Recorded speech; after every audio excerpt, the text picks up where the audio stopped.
Dualisme dari kepengurusan Partai Persatuan Pembangunan atau P3 akhirnya berakhir setelah keluarnya surat keputusan atau SK dari Menteri Hukum pada Senin 6 Oktober. Dari surat tersebut diperoleh hasil bahwa Mardiono ditetapkan sebagai Ketua Umum P3, sementara Agus Suparmanto sebagai Wakil Ketua Umum. Sementara itu untuk Sekretaris Jenderal P3 diduduki oleh Tachi Yassin. Dari foto yang beredar, terlihat Menkum Supratman melakukan penyerahan keputusan kepada Mardiono secara langsung. Agus Suparmanto juga terlihat berjejer bersama Mardiono dan Tachi Yassin di foto tersebut. Adapun Tribuners, sebelumnya konflik dan dualisme dalam kepemimpinan P3 ini terjadi pada Muktamar 10 P3 di Ancol, Jakarta pada 27 hingga 28 September 2025. Muktamar yang seharusnya menjadi ajang konsolidasi justru memicu terpecahnya partai menjadi dua kubu. Muhammad Mardiono ditetapkan sebagai Ketua Umum oleh kelompok peserta Muktamar, sementara Agus Suparmanto juga diklaim sebagai ketum oleh kelompok lain di forum yang sama.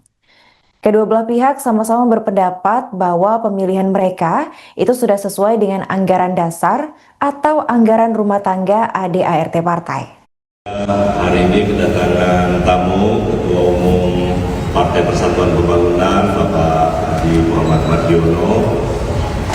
Sebelumnya beliau mengirim surat kepada Kementerian Hukum akan perubahan susunan kepengurusan hasil diskusi internal ataupun saya sebutkan ini semacam islah ya atau apapun penyebutannya. Dan hari ini saya mengeluarkan surat keputusan Menteri Hukum yang baru, di mana Pak Haji Muhammad Mardiono tetap menjadi Ketua Umum P3, kemudian Pak Agus menjadi Wakil Ketua Umum, kemudian Pak Gus Yassin menjadi Sekretaris Jenderal, dan Fauzan menjadi Bendahara Umum. Ya, ada 6 orang di dalam yang saya terbitkan SK-nya. Mudah-mudahan dengan keluar SK yang baru ini ada kesejukan kembali kepada keluarga besar P3.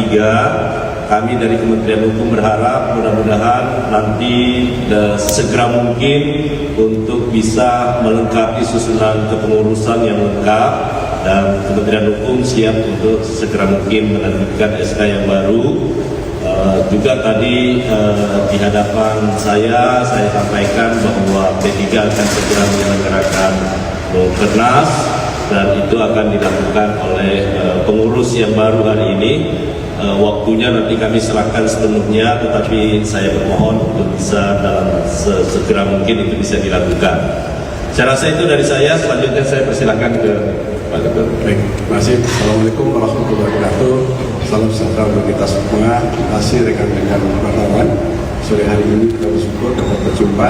Selanjutnya saya tadi sampaikan dengan Pak Menteri bahwa 2 hari yang lalu saya telah mengadakan pertemuan di fasilitas orang-orang baik, ya, yaitu untuk pertemuan itu antara Gus Tachi, Pak Agus dan saya. Nah, kemudian disepakati untuk kita lakukan rekonsiliasi agar tidak terjadi perbedaan sudut pandang atau perbedaan pendapat yang kemudian menjadi tajam dan berkesinambungan. Kita akan sepakat untuk melakukan rekonsiliasi, kemudian akan mengakhiri perbedaan pandangan itu, dan nanti sesegera mungkin ini karena sudah menyatu antara Pak Agus dan saya, dan nanti juga di bawahnya juga kemudian kita satukan, yaitu dengan melalui membentuk kepengurusan yang segera akan kita sempurnakan. Karena memang di dalam kepengurusan ini harus kita lengkapi, karena kita harus memiliki anggota majelis, memiliki juga mahkamah partai. Jadi untuk menjadikan organisasi ini utuh, itu harus terbentuknya kepengurusan yang baru. Selanjutnya baru nanti secara nasional akan kita lakukan rekonsiliasi secara nasional, yaitu melalui forum Mukernas. Dan tentu nanti di dalam Mukernas itu akan melahirkan berbagai macam keputusan yang disepakati oleh bersama ketika nanti elitnya kita sudah bergabung. Nah, sekali lagi saya sampaikan permohonan maaf kepada pemerintah, dalam hal ini adalah Pak Menteri Hukum, kemudian juga saya sampaikan terima kasih dan permohonan maaf kepada rekan-rekan media, rekan-rekan wartawan, juga kepada konstituen kami di seluruh Indonesia yang selama ini menitipkan amanahnya kepada Partai Persatuan Bangunan.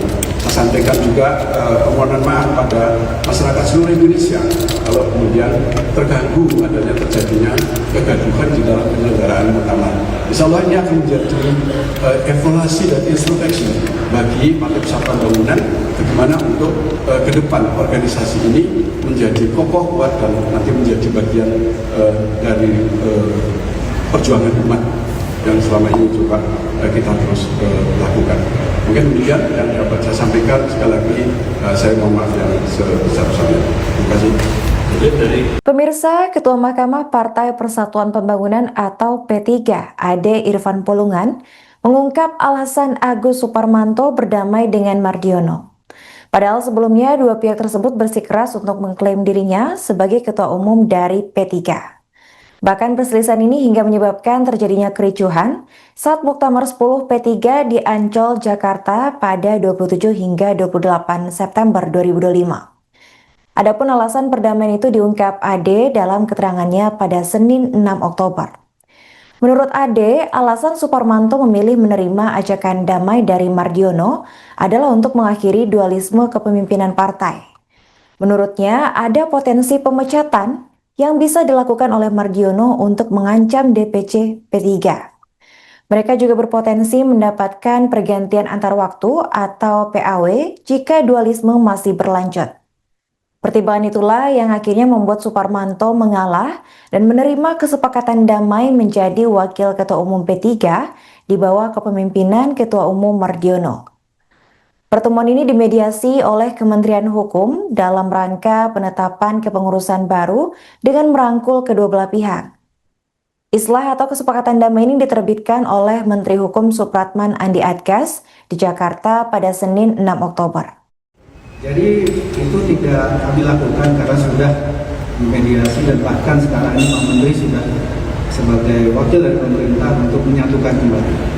Jadi ini kita harus ikuti, ya. Artinya tadi kan pertanyaan kita ini bersatu, hanya ini masa transisi. Masa transisi ini harus kita ibarat ini harus dinolkan dulu, ya. Terutama tidak ada selama proses ini tidak ada perubahan-perubahan khususnya acara-acara muterwil, kercap, bahkan untuk PLW dari BPP dan perubahan dari BPC maupun DPD. Sehingga ini kita juga tenang dalam masa transisi ini. Untuk khususnya rekonsiliasi juga. Terima kasih. Pak, izin Radit Liputan 6 mau bertanya apakah memang atau bagaimana sih awalnya terjadi rekonsiliasi ini, karena waktunya sangat singkat, kemudian kita tahu di media dua kubu ini saling bersaut-sautan seperti itu, dan kemarin juga muktamar juga sangat panas. Apakah memang ada andil dari Presiden untuk menyatukan kedua kubu? Nggak ada, ini inisiatif dari teman-teman semua di internal ketiga. Ini sesuatu yang kita syukuri bahwa ada peran tadi disampaikan oleh Pak Ketum, itu kita seperti saya hanya memfasilitasi. Tapi ini demi untuk membangun, yang saya tangkap spiritnya, menginginkan P3 kembali kepada kejayaan. Dan itu yang kita support, ya. Jadi saya pikir kita beri kesempatan dulu deh kepada teman-teman P3 untuk menyelesaikan. Berarti kalau dari pesan Pak Prabowo mungkin enggak? Kan Pak, kalau Presiden kan selalu bilang, pokoknya partai silakan selesaikan sendiri masalahnya, ya kan? Dan hari ini ternyata bisa selesai, ya. Semua bisa. Tadi kami berangkulan semua menerima surat keputusan Menteri, dan hari ini kelihatan kan nggak ada masalah antara Pak Ketum, Pak Agus, Gus Yassin, semua sekarang dalam posisi yang sangat baik-baik saja. Mudah-mudahan ini ke bawah pun akan sama. Oke ya, terima kasih.